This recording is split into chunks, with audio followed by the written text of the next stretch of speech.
ഓക്കെയാണ്. പക്ഷേ നമുക്കിത് തെലുങ്കിൽ കണ്ടാൽ ചിലപ്പോൾ അവർക്ക് ഓക്കെ ആയിരിക്കും. മലയാളത്തിൽ വരുമ്പോൾ നമുക്കത് അത്രയ്ക്ക് ഒരു നാടകീയത ഫീൽ ചെയ്യുന്നുണ്ട്. ഡയലോഗിലും എല്ലാത്തിലും നാടകീയ ഫീലുണ്ട്. ഡബ്ബിങ് മോഹൻലാലിന് കൊടുക്കുന്ന ഡബ്ബിംഗ് ഒക്കെ നമുക്ക് ഭയങ്കരമായിട്ട് നമുക്കതൊരു ക്രിഞ്ച് ഫീൽ നമുക്ക് കിട്ടുന്നുണ്ട്. അപ്പോൾ അതുകൊണ്ട് നമുക്ക് അത്ര പിടിക്കുന്നില്ല. VFX ഒക്കെ ഓക്കെ. ഇതൊക്കെ നമുക്ക് പക്കാ തെലുങ്ക് പടമാണ്. ഇതിനെ ഒരിക്കലും മലയാളത്തിൽ ഇറക്കണം. കാരണം മലയാളത്തിലെ ഓഡിയൻസ് ഇതിനെ ഒരിക്കലും അക്സെപ്റ്റ് ചെയ്യില്ല. അപ്പോൾ ഇന്ന് ബാക്കിയുള്ള റിവേഴ്സിനൊക്കെ എനിക്ക് തോന്നുന്നു ഇന്ന് മോഹൻലാലിനെ വലിച്ചു കീറാൻ കിട്ടിയ ഒരു ശേഷം അവരെങ്ങനെയാണല്ലോ മോഹൻലാൽ എത്ര നന്നായിട്ട് ചെയ്താലും മോഹൻലാൽ വലിച്ച്, കാരണം ബബേബിലൊക്കെ മോഹൻലാലിന്റെ സീനൊക്കെ മോഹൻലാൽ പീക്കിലാണ് ചെയ്തിരുന്നത്. അതിനെപ്പോലും അവൾ വളരെ മോശമായ രീതിയിൽ അവർ ചെയ്തിട്ടുണ്ട്. പക്ഷെ മോഹൻലാലിന്റെ സീൻസ് മോഹൻലാൽ എക്സ്ട്രാ ഓർഡിനറി ചെയ്തിട്ടുണ്ട്. പക്ഷെ മോഹൻലാൽ കൊടുക്കുന്ന ഡയലോഗുകളൊക്കെ വളരെ നമുക്ക് ക്രിഞ്ചായിട്ട് ഫീൽ ചെയ്യും. അതേ മാത്രമേ ഉള്ളൂ. പടം ഓക്കെയാണ്, പക്ഷെ നമുക്കത് ദഹിക്കില്ല. ഇത് തെലുങ്ക് പടമാണ്. നമുക്കത് ഒരിക്കലും മോഹൻലാലിന് ഇഷ്ടമുണ്ടാണോ ഒന്ന് കാണുന്നത്, പക്ഷെ നമുക്കത് ദഹിക്കില്ല. അത്രേ ഉള്ളൂ. ഇല്ല, എന്തെന്ന് പറഞ്ഞാൽ അവർ ഉദ്ദേശിച്ച സംഭവം എന്ന് പറഞ്ഞാൽ ഹിന്ദു മിത്തോളജിയും പുനർജന്മവും ഇതുമൊക്കെയാണ്. പക്ഷെ പടം നമുക്കൊരു ഫുൾ മൂവിയായിട്ട് തിയേറ്ററിൽ നിന്ന് കാണുമ്പോൾ ഒരു ഇമ്പാക്റ്റും കിട്ടുന്നില്ല. മോഹൻലാൽ ഉണ്ടെന്നേ ഉള്ളൂ, അല്ലാതെ പരിചയമുള്ള വേറെ ഒരു ആക്ടേഴ്സും ഇല്ല. കിഷോർ, രാഗിണിയൊക്കെ ഉണ്ടെങ്കിലും ഒരു ഇമ്പാക്റ്റും സിനിമ തരുന്നില്ല. സാം CS ആണ് മ്യൂസിക് ഡിപ്പാർട്ട്മെൻറ്റ്. 2 പാട്ടൊക്കെ കൊള്ളാം. പക്ഷേ മോഹൻലാലിൻ്റെ മോനായിട്ട് അഭിനയിച്ച കഥാപാത്രം അല്ലെങ്കിൽ ബാക്കിയുള്ള കാസ്റ്റിംഗ് എല്ലാം ഷോക്കായിപ്പോയി. പിന്നെ ഇവർ ഒരു പഴയ കാലഘട്ടം കാണിക്കാനുള്ള ഒരു ഡിപ്പാർട്ട്മെൻറ്റ്, ആ ഡിപ്പാർട്ട്മെൻറ്റ് കൊള്ളാം. പക്ഷേ VFX ഒക്കെ വളരെ മോശമായിട്ടാണ് തോന്നിയത്. ഇപ്പോഴത്തുള്ള സോഷ്യൽ മീഡിയയിൽ ഈ പടം കുറേ കൂടി കളിയാക്കലുകളും ട്രോൾസിനും ഒക്കെ അങ്ങനെയായിരിക്കും പലരും ഈ പടത്തിന് ഉപയോഗിക്കുക. അല്ലാതെ ഈ പടത്തിൽ ആക്ഷൻ നന്ദകിഷോറിൻ്റെ വേറെ പടങ്ങൾ കണ്ടിട്ടുള്ള അറിയാം, പുള്ളിക്ക് ആക്ഷൻ എടുക്കാൻ അറിയാം. പക്ഷേ ഈ പടത്തിലും ആക്ഷൻ ഓക്കെ. നമുക്ക് ഈ പടത്തിൽ കുറച്ചെങ്കിലും മെനക്കി വന്നിട്ടിരിക്കുന്ന ആക്ഷനാണ്. പക്ഷേ അച്ഛൻ മകൻ എന്ന് പറയുന്ന ഒരു കിടിലൻ ഇമോഷൻ ഈ പടത്തിൽ വർക്കൗട്ട് ആയിരുന്നു. അത് പ്യുവർലി ഫ്ലാറ്റാണ്. പടം മൊത്തത്തിൽ നമുക്ക് ഒരു ഗൂസ് ബമ്പ് ഒന്നും തരില്ല. വെറുതെ കണ്ടിരിക്കുക.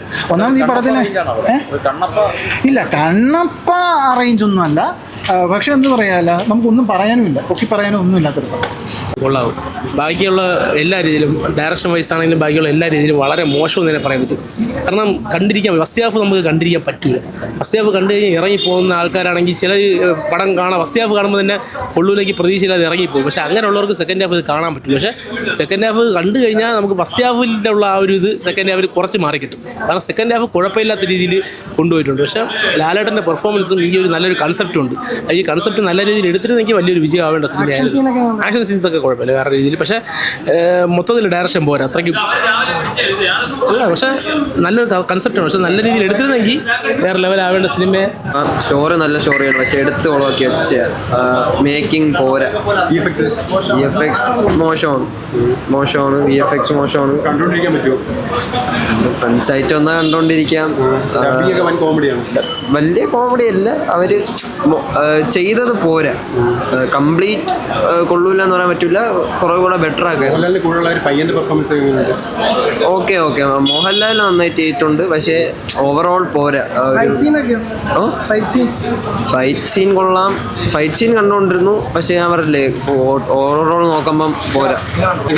മോഹൻലാലിന്റെ കൂടെയുള്ള പയ്യന്റെ ആക്ടിങ് വലിയ കുഴപ്പമില്ല. VFX എല്ലാം നല്ല പോരാ. ആദ്യത്തെ ഫസ്റ്റ് ഹാഫിലെ VFX എല്ലാം നല്ല പോരാ. ഇന്റർവെല്ലിന് മുമ്പുള്ള ഒരു ഫൈറ്റ് സീക്വൻസ് എങ്ങനെ ഉണ്ടായിരുന്നു? ഇന്റർവെല്ലിന് മുമ്പുള്ള ഫൈറ്റ് സീക്വൻസ് കുഴപ്പമില്ല, നല്ല ഇതായിരുന്നു. സിനിമയെ പറ്റി പറയുകയാണെങ്കിൽ അത്യാവശ്യം വലിയ കുഴപ്പമില്ലാത്ത കഥയായിരുന്നു. വളരെ മോശം അവതരണം എന്ന് പറഞ്ഞാൽ വളരെ മോശമായിരുന്നു. ഒരു സിനിമ എവിടേക്ക് എത്തിയപ്പോൾ നമുക്ക് തോന്നി അത്യാവശ്യം നല്ല കഥയായിരുന്നതൊക്കെ തോന്നി. പക്ഷേ എടുത്തു വെച്ചിരുന്നത് വളരെ മോശമാണല്ലോ. പിന്നെ പുള്ളിയുടെ മകനായിട്ട് അവതരിപ്പിച്ച പുള്ളി അതിനെക്കാട്ടി വലിയ കോമഡിയാണ്. പുള്ളി പറയുന്ന പോലെ ട്രസ്റ്റ് ഇൻ ഡയറക്ടേഴ്സ്. അതേപോലെ ഈ കഥ കേൾക്കുമ്പോൾ ചിലപ്പോൾ പുള്ളി ഇമ്പ്രസ് ആയി കാണും. പക്ഷേ ഒരു നിലവാരമില്ലാത്ത രീതിയിലാണ് എടുത്തു വെച്ചിരിക്കുന്നത്. മനസ്സിലായില്ലേ? VFX ഒക്കെ കാണുമ്പോൾ തന്നെ മനസ്സിലാവും.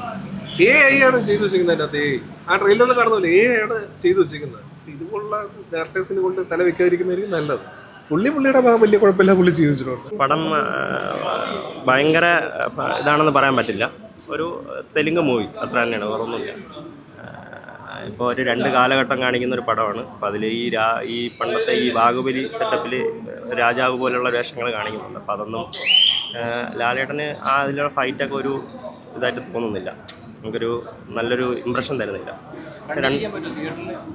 കണ്ടിരിക്കാൻ പറ്റുമെന്ന് ചോദിച്ചു കഴിഞ്ഞാൽ എല്ലാവർക്കും അത് ഉൾക്കൊള്ളാൻ പറ്റില്ല. അങ്ങനത്തെ ഒരു ഇതാണ്.